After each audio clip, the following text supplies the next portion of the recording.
There is one book in the Bible where a woman does most of the talking. She opens it, she closes it.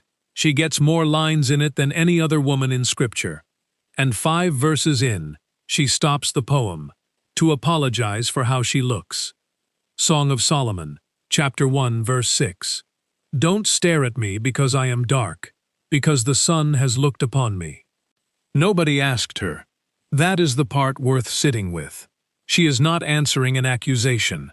There is no one in the scene making a face at her. She is in the middle of her own love song, and she interrupts it to get out in front of what she assumes the room is already thinking. If you have ever done that, you know the reflex. You say the thing about yourself first, out loud, in a light voice, so nobody else gets to say it, and nobody has to work at pretending not to notice. You bring it up at the door.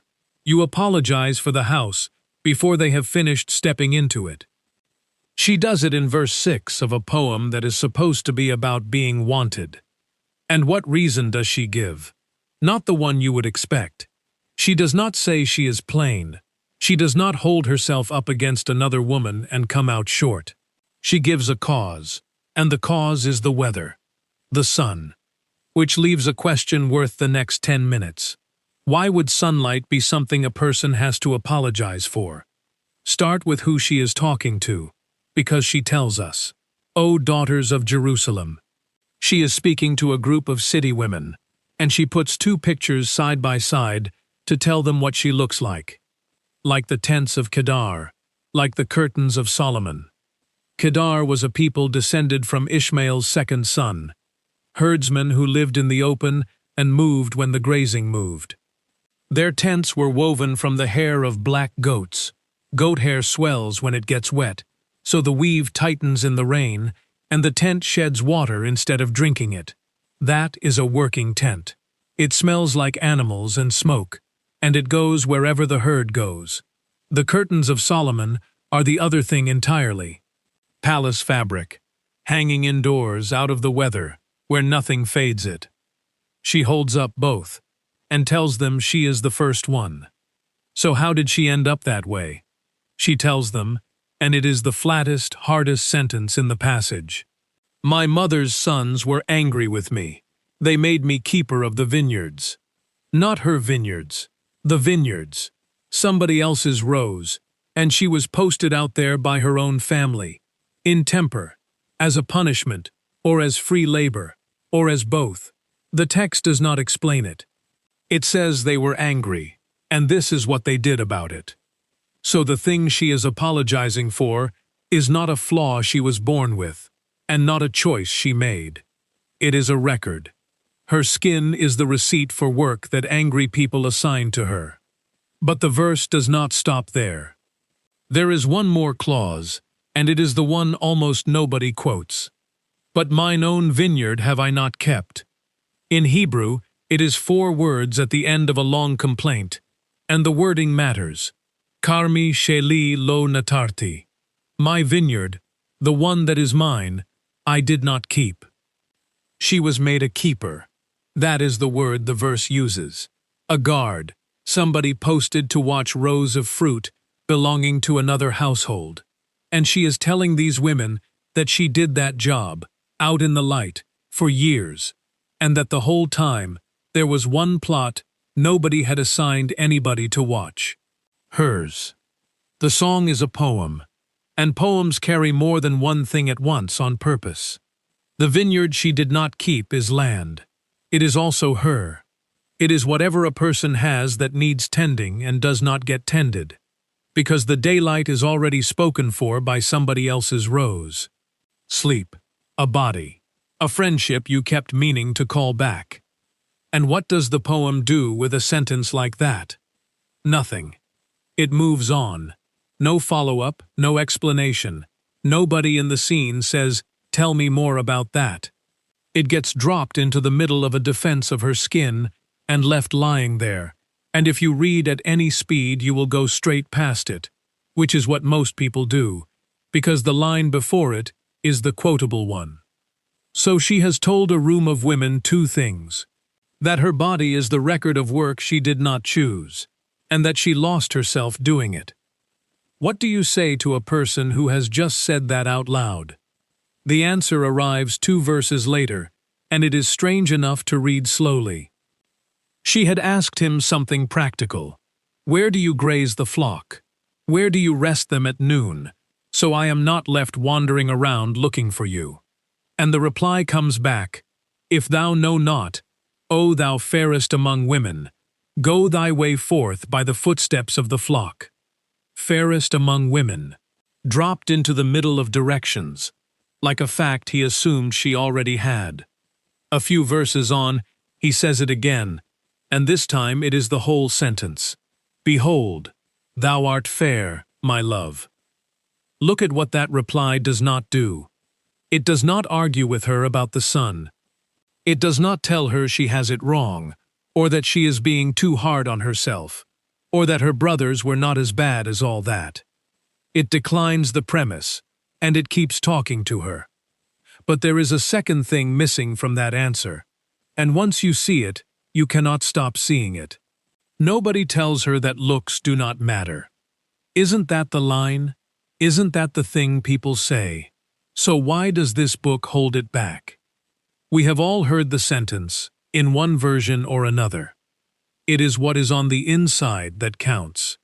Beauty is only skin deep, charm is deceitful, and beauty is vain. 8 chapters. A woman who opened by apologizing for her appearance. And this book never once says it to her. That silence is not an oversight, and I want you to see why it is a kindness. When you tell someone that how they look does not matter, you believe you are lifting a weight off them. What you are usually doing is informing them that the thing they just worked up the nerve to show you is not worth looking at. She said, Here is the part of me I am ashamed of, and that doesn't matter, answers. Then let's not discuss it. It is a dismissal, wearing the clothes of comfort. She had already had one of those, from her brothers. This book will not do that to her. So what does it do instead?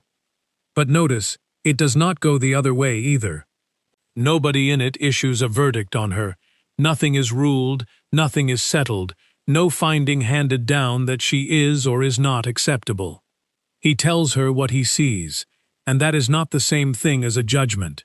The difference is the whole point, because a judgment can be appealed. It can be reversed. It can be handed to somebody else to make again next year.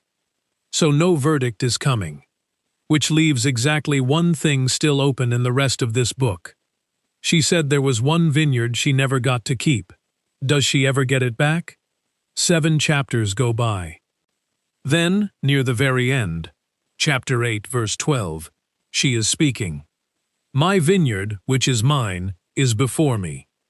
In Hebrew, karmi sheli lefanai, and those first 2 words, karmi sheli, my vineyard, the one that is mine, are the identical pair from chapter 1. Same 2 words, same spelling, same vowels, same marks. Not an echo. The same phrase, come back around at the other end of the book. In chapter 1 it ended, I did not keep it. In chapter 8 it ends, it is in front of me. And she says it inside a comparison she raises herself. Solomon had a vineyard, and he leased it out to keepers, and every keeper owed him 1,000 pieces of silver for the fruit. Fine, she says. You may have the 1,000, O Solomon, and the keepers of the fruit 200. One word is running underneath all of it, keeper. She was made a keeper of vineyards that were not hers. Solomon has keepers out working his. And the single plot that never had a keeper assigned to it is the one now standing in front of her. And what does she get for those years in somebody else's rows? Notice what she is not given. Not a palace, not 1,000 pieces of silver, not an apology from her brothers. They never appear again in the book. Not once. She is simply holding the one thing that had been hers the whole time. But that is her, talking about herself. Does anyone else in this book agree with her? Who gets the last word here, him or her? Verse 13. He speaks, and it is nearly the last thing he says. What does he ask her for? Thou that dwellest in the gardens, The companions hearken to thy voice. Cause me to hear it. Let me hear it. Everyone else in the garden is already listening to her. He is asking for the same thing.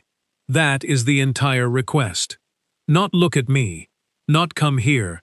Say something so that I can hear you. Verse 14. She answers him. And then the book stops.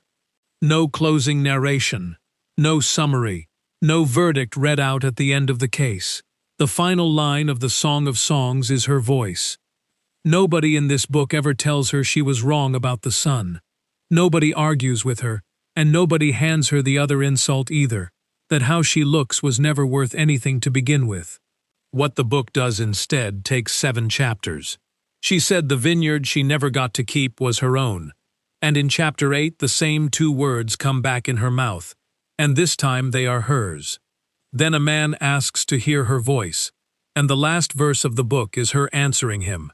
Whatever got decided about that woman, it was not decided by the people who were staring. The scale she was measured on was real enough. Somebody put her in those rows, and the sun did the rest. But that scale is not in the poem. It was only ever in the room. So if you have spent your life keeping everyone else's vineyards, and you know precisely which part of yourself has gone untended while you did it, that is not a character flaw, and not a failure of discipline.